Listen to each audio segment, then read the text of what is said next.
Okay, so this is the seventh video lecture on adolescence, and in this one I want to talk about gender identity formation.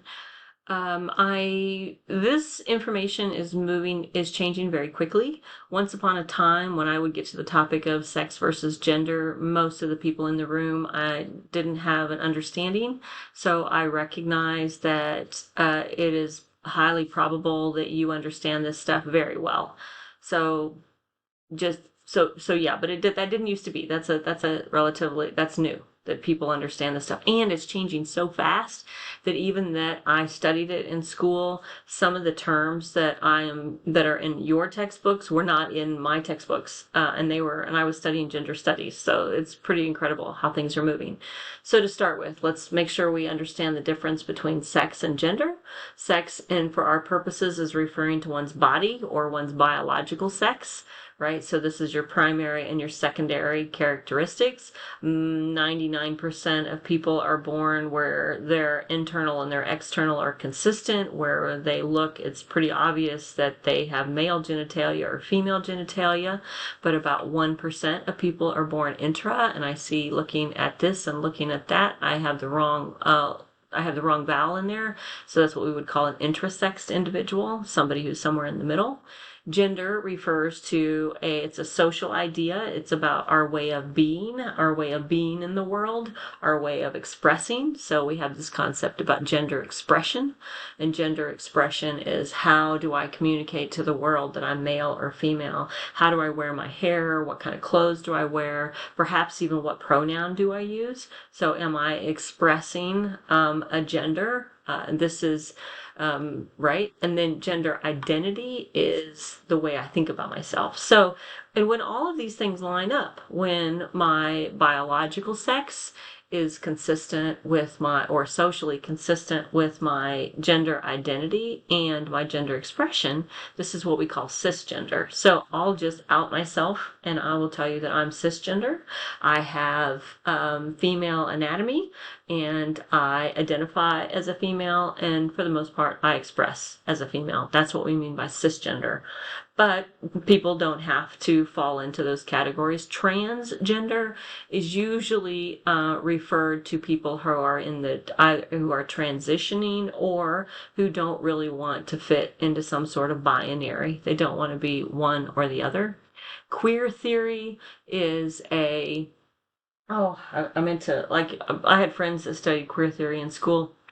Queer theory is a way of thinking about gender that is non-binary, and it is sort of a philosophical and intellectual and even to some degree an academic rejection of thinking of gender as a binary, as an either or.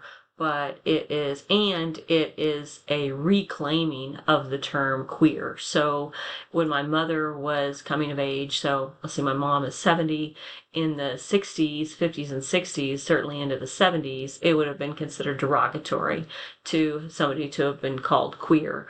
And today it sort of refers to an identity that is neither, that is non-binary, all-inclusive way of thinking about the world, kind of challenges.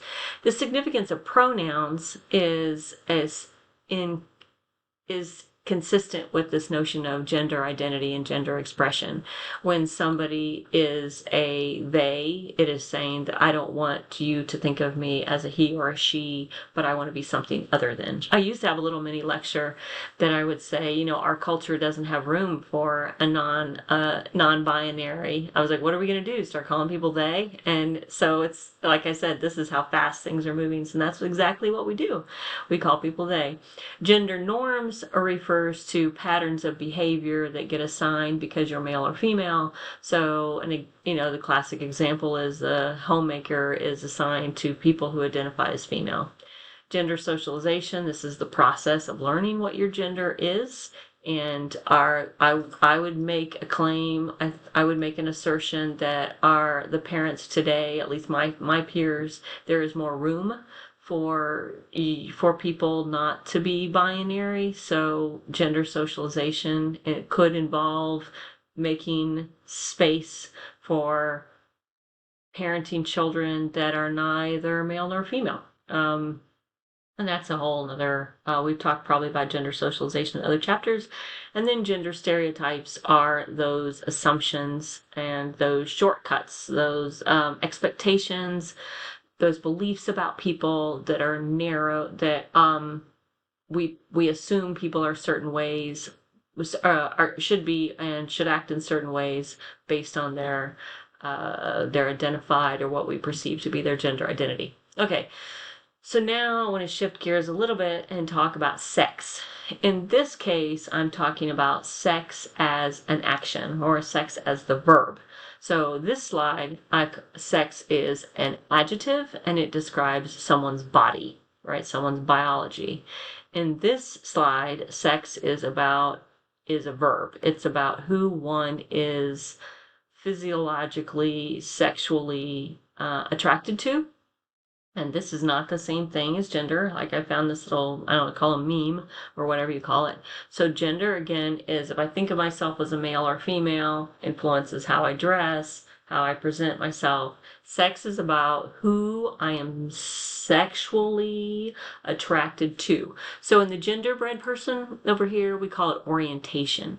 I remember learning about orientation, and it was described as like the direction of one's sexual interest, right? How do you orientate your sexual interest?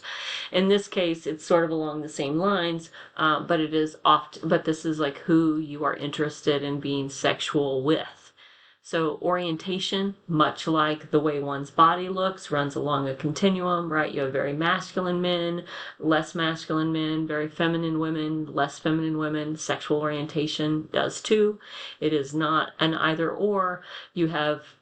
I remember a trans friend of mine talking about how they were attracted to masculine energy, the masculine energy of men and the masculine energy of women. But orientation runs along a continuum. Nope. Okay, so obviously at one end you have strictly heterosexual, at the other end you have strictly homosexual.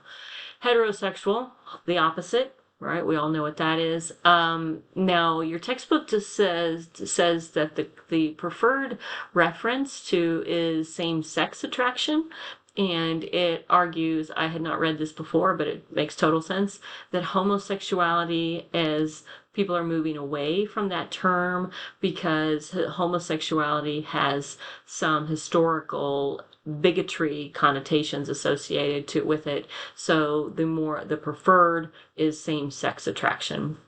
Bisexuality is a term I don't hear that much anymore, refers to somebody that is attracted to both males and females. This is a little different from pansexual and polysexual, because bisexual would refer to, my guess, most likely, is people who are like born male or born female, where poly and pan might also refers to basically anything. So a pansexual doesn't matter if you were born female and now you're living as a male. Really, it's just anything.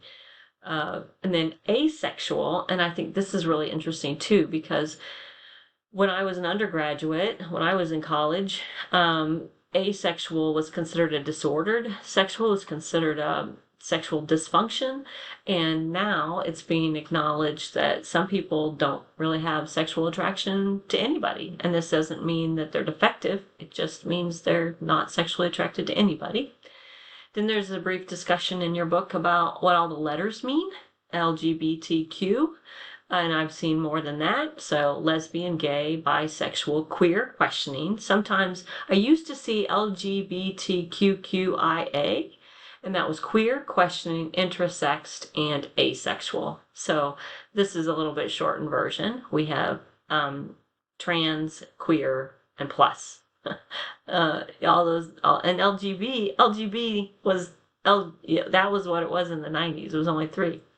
Heteronormative is a sort of a textbook term for our whole culture that assumes that the normal way to be is heterosexual, and we basically have created a whole culture around that.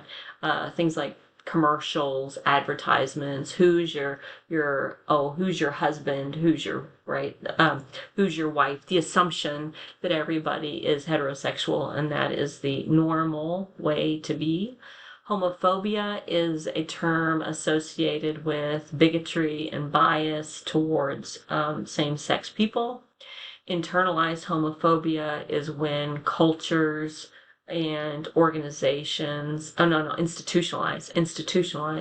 This is when organizations establish policies that are bigoted or maybe even are more heteronormative. So the I'm trying to think of some good examples. Maybe uh, maybe in your insurance policy it doesn't allow for doesn't acknowledge same-sex couples, or a good example would be when when it was not legal to marry somebody of the same sex. That would be an example of institutionalized homophobia. And internalized homophobia is a phenomena that I suppose the most classic example is somebody who is homosexual themselves, but because they have internalized hostility towards homosexuals, maybe doesn't even acknowledge their own same-sex attraction. And in some cases, this could even translate into criticism of somebody else's, say, gendered way of being. Here's an example. Here's an example of men criticizing other men. So the example would be that you have a man who is kind of a really sensitive, emotional guy, but these other men who are more traditional in their masculine way of being don't like this sensitive, emotional guy because the more traditional men have such a traditional testosterone, tough guy sort of masculinity that they feel threatened, or they're judgmental of the sensitive, emotional guy, right? And one could argue this is a kind of internalized or an internalized notion of what traditional masculinity is, that they are critical and judgmental of the other person. I don't know if that makes any sense.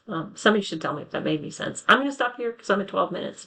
I only got two, and the next topic is going to be more about more. Okay.